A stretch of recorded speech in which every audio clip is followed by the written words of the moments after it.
आज मैं आप सबके लिए लेके आई हूँ कानपुर की बहुत ही फेमस इन तिल रोल की रेसिपी को।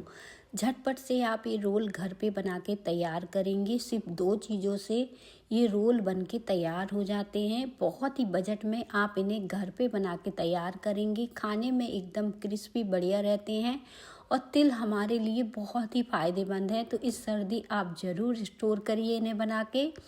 और बस इस तरह से देखें, मार्केट में 2 तरह के तिल आते हैं। ये मैंने लिया है सफ़ेद तिल, और हल्का सा जो कलर चेंज आता है ये वो वाला तिल है। तो इनमें से आप किसी भी तिल का इस्तेमाल कर सकते हैं, लेकिन रोल जो है ना, वाइट वाली हल्की तिली से अच्छे बन के तैयार होते हैं। तो यहाँ पे मैंने एक पैन लिया है और पैन में मैंने डाली है ये वाइट वाला तिल 1 कटोरी। 1 कटोरी से आप इन्हें 8 से 10 रोल बना के तैयार कर पाएंगे। बहुत ही आसान रेसिपी है, ध्यान से देखना है आपको। आप झटपट से ये रोल बना ले जाओगे। इसे बनाने के लिए कोई परेशानी नहीं होगी। धीमी आंच में आपको पैन में तिल डालना है। तिल को लगातार चलाते हुए भूनकर तैयार करना है। बहुत ही शानदार बन के तैयार होंगे। और तिल जब भुन जाता है ना, तो इसका हल्का सा कलर चेंज होता है, बहुत ज़्यादा कलर चेंज नहीं होता है। देखने से ही आपको पता चल जाएगा कि हमारे तिल का कलर हल्का सा चेंज हो गया है। 3 से 4 मिनट बाद ये भुन जाएगा। और जब ये भुनता है ना, इससे चट चट जैसी आवाज़ सी आने लगती है। तो देखिए, यहाँ पे हमारा तिल है जो अच्छे से भुंज के तैयार हो गया है। तो गैस को हमें बंद करना है और तिल को हमें निकाल लेना है किसी बर्तन में। मैं पास से दिखा रही हूँ। देखिए, हल्का सा कलर चेंज करना है। अगर आपने इसे ज़्यादा भूंजा ना, तो इसका टेस्ट जो है ना ख़राब हो जाएगा, मतलब हल्का कड़वापन आ जाएगा। तो बस इस बात का ध्यान रखना है और तिल को हल्का गर्म करना है जब तक ये गुलाबी ना हो जाए। बस इस तरह से भूनने के बाद इसे मैंने तुरंत थाली में निकाल लिया। अब आपको चाहिए यहाँ पे 4 से 5 चम्मच चीनी, साथ में यहाँ पे 100 ग्राम गुड़ यानी 100 ग्राम गुड़ चाहिए है, या फिर कटोरी से ही मेजरमेंट कर लीजिए, आधी कटोरी यहाँ पे गुड़ लिया है। 1/4 कप हमने यहाँ पे चीनी ली है। तो बस इसे कढ़ाई में डालेंगे या पैन में डालेंगे। तो सबसे पहले हम गुड़ डालेंगे और गुड़ के साथ ही हमें चीनी डाल देना है।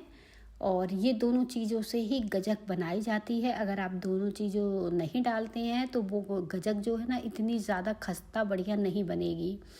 तो बस इससे अब हमें क्या करना है, 1/4 कप पानी डालना है। ये गजक ना आप एकदम शानदार, बिल्कुल बाजार जैसी बना के तैयार करेंगे। जैसे जैसे मैं बना रही हूँ, ठीक आपको उसी तरह से इसे बनाना है। तो देखिए, यहाँ पे मैंने डाल दिया है ये चीनी और साथ में गुड़।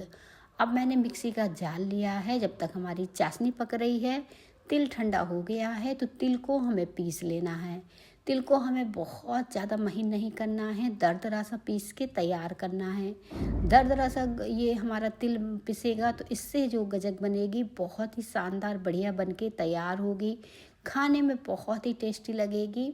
तो देखें, हमने इसे दरदरा सा हल्का सा पीस के तैयार कर लिया है। तो इसे साइड रख लेते हैं, इससे ज़्यादा इसे नहीं पीसेंगे।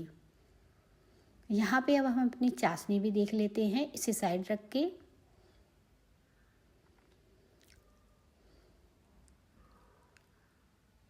तिल को साइड रखने के बाद यहाँ पे देखें, चाशनी भी पक के तैयार हो गई है। 2 से 3 मिनट ही लगा और हमारी चाशनी कुछ इस तरह से गुड़ घुलने लगा। तो इस तरह से जब गुड़ घुल जाएगा, तब भी हमें इसे 3 से 4 मिनट के लिए पकाना है। इसलिए हमें पकाना है ताकि जो चाशनी है वो अच्छे से पक जाए। और मैं इसे चेक करना भी आपको बता दूंगी, बहुत ही आसानी से आप इसे चेक कर सकते हैं। अब मैंने इसे चला दिया ताकि गुड़ अच्छे से पिघल जाए। और गुड़ पिघल गया है, देखें कुछ इस तरह से। तो पकने देते हैं इसे थोड़ी देर के लिए। जब थोड़ी देर के लिए ये पक जाएगी तो देखें, चाशनी कुछ इस तरह से आपको दिखेगी, हल्की फूली फूली सी दिखने लगती है पकने के बाद। और आप इसे चेक करेंगे तो इससे तार आसानी से बन रहा होगा, ये तार बन रहा होगा। या फिर आप एक कटोरी ले लीजिए और कटोरी के पीछे तरफ आपको इसे डालना है। देखिए, ये बह नहीं रहा है। अगर हाथों से देख रहे हैं तो अच्छी खासा तार इसमें बन रहा है। तो ये 2 तरीके से आप इसे चेक कर सकते हैं। और फिर हमें तिल जो पिसा हुआ रखा है इसे डालना है। आप चाहो तो इसमें इलायची वगैरह का पाउडर भी डाल सकते हो, लेकिन तिल का अपना फ्लेवर होता है तो गज्जक बहुत ही अच्छी लगती है। और मैंने इसमें कुछ भी नहीं डाला। यहाँ पे आपको लास्ट में 1 चम्मच चाहो घी डाल सकते हो। घी से क्या होगा, ये पैन को अच्छे से छोड़ देगी और इसे हम निकालेंगे तो बिल्कुल आसानी से निकल आएगा। तो देखें ये कंबाइंड सा हो रहा था तो मैंने इसे निकाल लिया है। बटर पेपर लिया है जिसे ग्रीस कर लिया है। बटर पेपर में आसानी से हम इसे डाल देंगे, क्योंकि जैसे जैसे ठंडा होगा तो बहुत ही मुश्किल होगा फिर गज्जक बनाना। तो इसकी कुटाई करना है तो आप चाहो तो बेलन की सहायता से कुटाई कर सकते हो, या फिर भारी कोई चीज़ हो आपके पास तो उससे आप इसकी कुटाई कर सकते हो, जैसे मैं कर रही हूँ। मैंने बटर पेपर ऊपर से रखा और कुछ इस तरह से इसकी कुटाई धीरे धीरे करना शुरू की है। ऐसे ही गज्जक बनाई जाती है, क्योंकि मेरे यहाँ ये दादी के यहाँ बनती थी। बहुत ही मेहनत से ये बनती है, आसानी से ये नहीं बन पाती है। तो इस तरह से जब इसकी अच्छी कुटाई होती है ना, तभी इसमें खस्तापन आता है। तो बस इस आप जितना चाहे कूट लीजिए, तभी इसमें बहुत ही अच्छा खस्तापन आएगा। इसीलिए मैंने इसकी अच्छे से कुटाई की है भारी सा ये चीज़ लेके। आप चाहो तो घर में बेलन होता है ना, तो बेलन की सहायता से भी इसकी कुटाई कर सकते हो। अब इसकी कुटाई बढ़िया सी हो चुकी है तो ये रोल बनाने के लिए एकदम परफेक्ट है। तो मैंने इसे एक सा किया और इसे बेलन से बेल दिया। बेलने से ये पतला हो जाएगा और जो रोल हम बनाएंगे एकदम खस्ता बढ़िया बन के तैयार होगा। आप चाहो तो इन किनारों को थोड़ा सा देखें, इस तरह से एक सा कर लीजिए और फिर इसे बेल लीजिए। अब हमने इसे बेल लिया है और आप चाहो तो किनारों को कट करके हटा भी सकते हो। अगर आप चाहो मार्केट जैसी अच्छी से इसमें फिनिशिंग आ जाए और अच्छा रोल हमारा दिखे, तो इस तरह से आपको किनारे कट कर लेना है जैसे मैंने किए हैं। आप रोल के लिए एक पट्टी काटिए और इसे रोल कर लीजिए।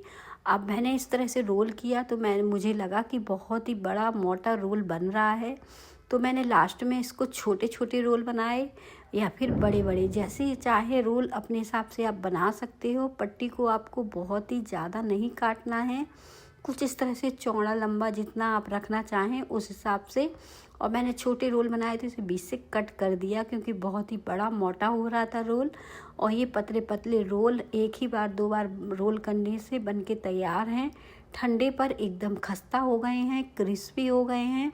आज की रेसिपी आप सबको अच्छी लगे तो रेसिपी को लाइक करिएगा और मुझे कमेंट में बताइएगा कि कैसे लगे हमारी रोल की रेसिपी, जो कि झटपट से बनके तैयार हुए हैं। और चीनी के कारण ये बहुत ही अच्छे सूखने पर एकदम वाइट से हो गए हैं, जैसे मार्केट में मिलते हैं। उम्मीद करती हूँ आज की रेसिपी आप सबको बेहद पसंद आएगी।